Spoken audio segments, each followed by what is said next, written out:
Hi guys, Puddin here with a game for you, my Tier 6 Japanese reacquired destroyer, the Hatsuharu. Now, my captain skills are going to be priority target, last stand, faster reloading torps, RPF, and concealment. Now, my modules for this game are, I forgot to put them on like an idiot, but what I would have taken is protect the main battery and torpedo tubes, faster repairing engine, better aiming, and faster get up and go and slow down. Now, the reason I say reacquired is I'm sure this thing was probably sitting in my port, but with the P.E. Frederick campaign going on, was a game that requires you to play the ship. I believe it was do X amount of damage or something. I can't remember what the campaign part was, but this was my game to get it.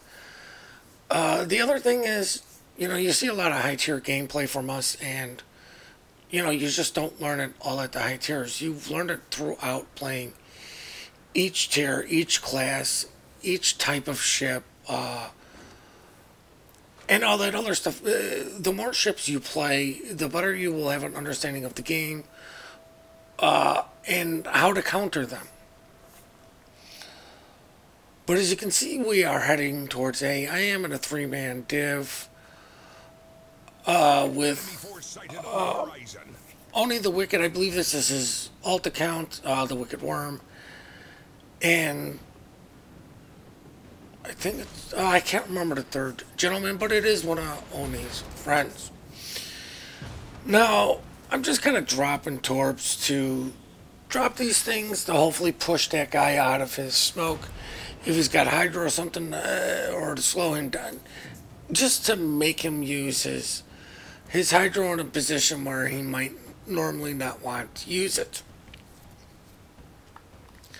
Now, luckily, our friendly DD that came with us did decide to use his smoke, which means I didn't have to use mine, and I'm not going to, but I am going to try to keep this gentleman spotted.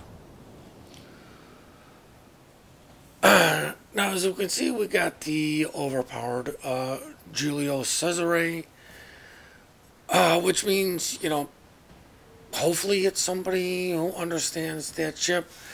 And luckily the T didn't come out the way he wanted to, but you know what? He's not in the smoke. They're not near the cap, so I might as well do what Japanese torpedo boats do that have fairly good concealment, and that is get on cap and start capping this thing. Try to drop my torpedoes as much as possible. What you're going to see a lot of what you're going to see a lot of me doing in this is trying to predict where enemies are going with my torpedoes. It is a skill that is highly used at, especially at the higher tiers, with so many people using an engine boost, playing with their throttle to try to avoid torpedoes.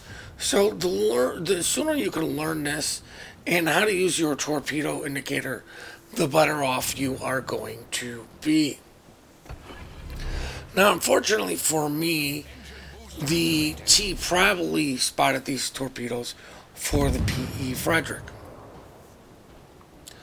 Now, the other thing that I do like is you gotta know when to use your guns when you're in a Japanese torpedo boat. I'm about to go behind an island, take a couple shots in on that DD. These guys aren't going to have very long to engage me. Now, there's really only one reason this gentleman in his DD would be turning out is probably because he dropped his torpedoes. Now, I'm still using the island to limit access to people hitting me, but more importantly is I'm not coming all the way out in case that guy did drop torpedoes. I have the island. I'd have the island there to kind of protect me from them. Now, the last guy I really want to get into a gun battle with is a Farragut, but in this situation, I have no problems because I have friends and I have health, and he has, well, he doesn't have health, but he does have some friends. But this is where I like priority target. I can see that only one person was targeting me, and that was him. Starting to think dropping preventative maintenance because that's what I run last stand for, to protect the important stuff and just go to priority target.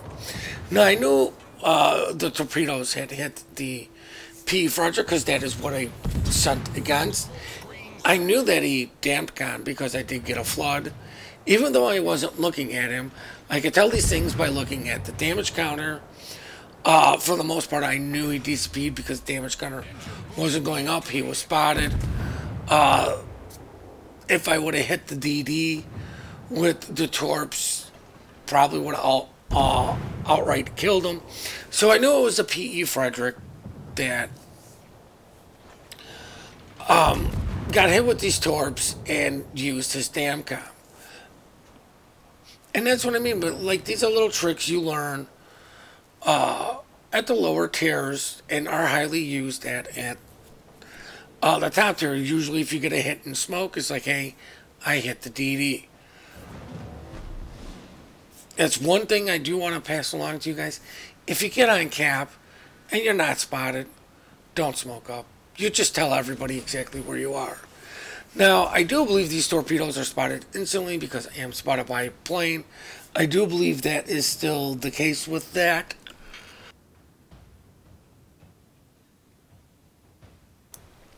I'm not sure, but still, I was coming in at this guy, and then I turned out. So, what does that mean? I dropped torpedoes, and the Pensacola still runs into them. I do believe these torpedoes were spotted the entire time, from the minute I dropped them till the minute they hit them, and the gentleman just wasn't paying attention. Now we have the Julio, who's been just kind of sitting in the back. Don't know how much participation he's really been doing. But it's at this moment where one of our division mates, you know, he pops those 3 squares. That's where his RPF is. I didn't realize at the time that RPF was straight on the Julio. Thought maybe he was getting a DD because it was last spotted in the area. Most of us moved down to the south, maybe thinking the guy was trying to be sneaky and come up and get this P. Frederick while we were all kind of transitioning to the south. But what I'm doing right now is we have to deal with the Julio. I'm still in the mindset that the DD is somewhere up here, even though nobody's seen his torps for a while. The gentleman hasn't shot, so it's pretty much what is this guy doing? And at this point, I'm cursing. Why will the dead ship's plane not just die? It's kind of driving me nuts. But this is where predicting torpedoes kind of, you guys are going to see a little bit more. The Julio's going in on an angle, and you see he's turning by the torp indicator and the minimap line. Now what I'm going to do is try to get as close as possible because that's your best case for your torps to hit. I noticed the indicator has it turning the other way. I'm like, well, these are never going to hit. I'm zoomed in just to make sure that, you know, that's what he's doing. And then the gentleman turns back this way to, what is it, to my right. And I noticed that the sky pretty much has 2 options.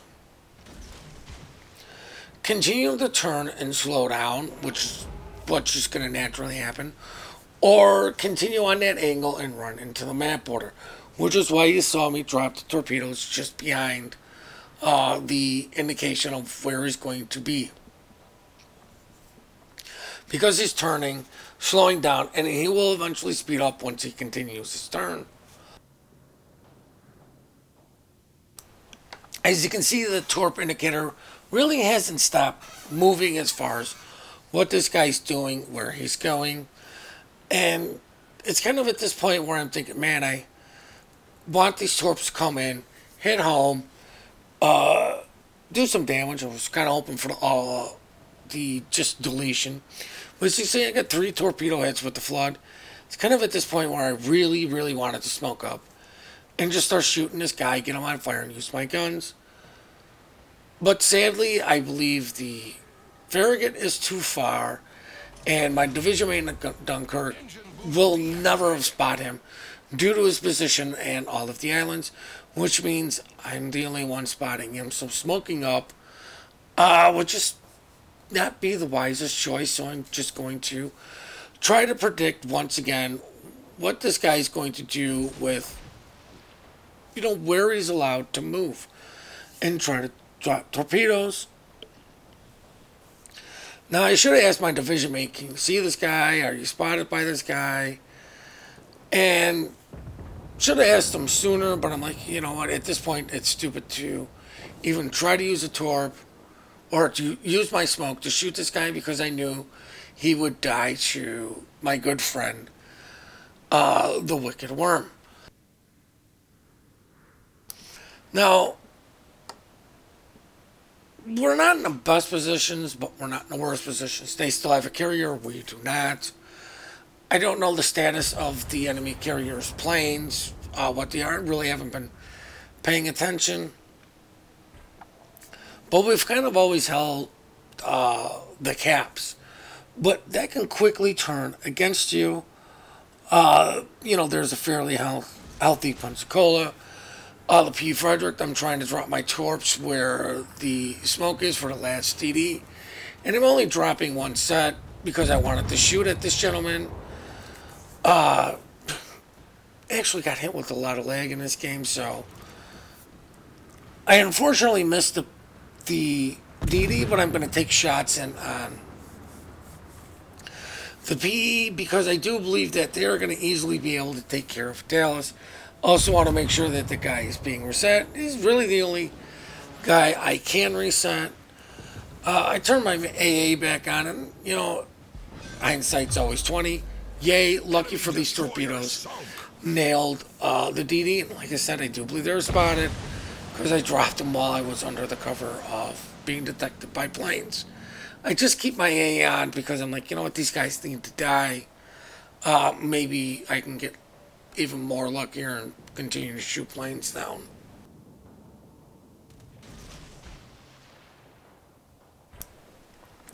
Now, this New Mexico is, well, really fairly healthy for late game, which kind of can hurt us because the only ones that can just outright finish or delete the guy without any sort of detonation or a lot of citadels, and New Mexico is a fairly tough BB, so getting all those citadels not likely to happen, is going to be the destroyers. But unfortunately, the Farragut is all the way up north. I do believe dealing with the PE. My division mate is dealing with their last destroyer. And this is what I mean by kind of predicting movements for these guys. Is I only get one torp hit because I know this guy's just been kind of driving slow, not going anywhere. So I figured he's not going to change too much. As I get 2 citadels on a poor bogue. But what I'm going to do here is I actually selected the New Mexico and obviously the bogue for my torpedoes. Do not want to smoke up because, once again, I know I'm the one spotting these 2 ships, and I want to actually take out the bogue because I wasn't too sure of the status of his planes. Obviously, he hasn't sent anything up in a while, which kind of makes me believe if he's got anything, he's not going to send it up. He's already kind of given up on really partaking in the win. As I get another citadel, as my torpedoes are going to come home and on the bogue. Enemy aircraft carrier sunk. Now, the other thing I'm going to do is going to slow down turn and then shoot at the New Mexico. And if you notice how quickly I stopped, I do believe some of that has to do with the speed boost. But the reason I did all that is because I knew there was a debuff for the New Mexico because he did shoot. And the other thing is, this guy, just like I said, has been going so slow. I figured I could hit him even without spots on him just by his last known position. But luckily for me, he kind of takes blind shots in on the smoke. Now I am trying to get him on fire in hopes that one of these torpedoes is actually going to connect with him while he's trying to make his way around that island. I kind of let my division mate know, you know what, I'm just going to go for it. My torps are going to be back. I'm just going to go for it. I'm like, you know, if you're questionable health, just sit in the back or, you know, maintain some distance. But I'm just going to go in on it because it doesn't matter if I live or die. The Farragut is so far. New Mexico is so slow. He probably wouldn't make it to be in time to stop those points. Those points at all. It's like hit a torpedo, hit with no flood. Now I'm kind of sending these kind of a little bit behind, a little bit in front because I don't know what this guy's been doing, but he has been doing a fairly decent job of turning and trying to avoid torps. So I'm trying to give these things the best chance at hitting him. But you know what? I noticed the time's wrapping up. I was going to take a shot in on him to have him hopefully maintain his angle and eat these torps instead of continuing to turn in and dodge these things. But unfortunately, he doesn't fall for the bait. These torpedoes are going to miss. We're going to quickly wrap this up by points. So now we're going to check out the post-battle results. I hope you guys enjoyed this replay. The one thing I kind of wanted to stress a little bit is it doesn't matter what tier you're playing, what ship you are playing, there's always something new you can learn from the game and the situations you get put into. The other thing is, please go check out our friend on the Oni the Wicked on Twitch. I do believe the link is still in the description. If not, it will be there. We do appreciate all the support you guys do give us. We love the replays you send in. The email for that is in the description down below. Please remember to compliment good teamwork, good team play. We are quick to report, slow to compliment. And have yourselves one heck of a great day.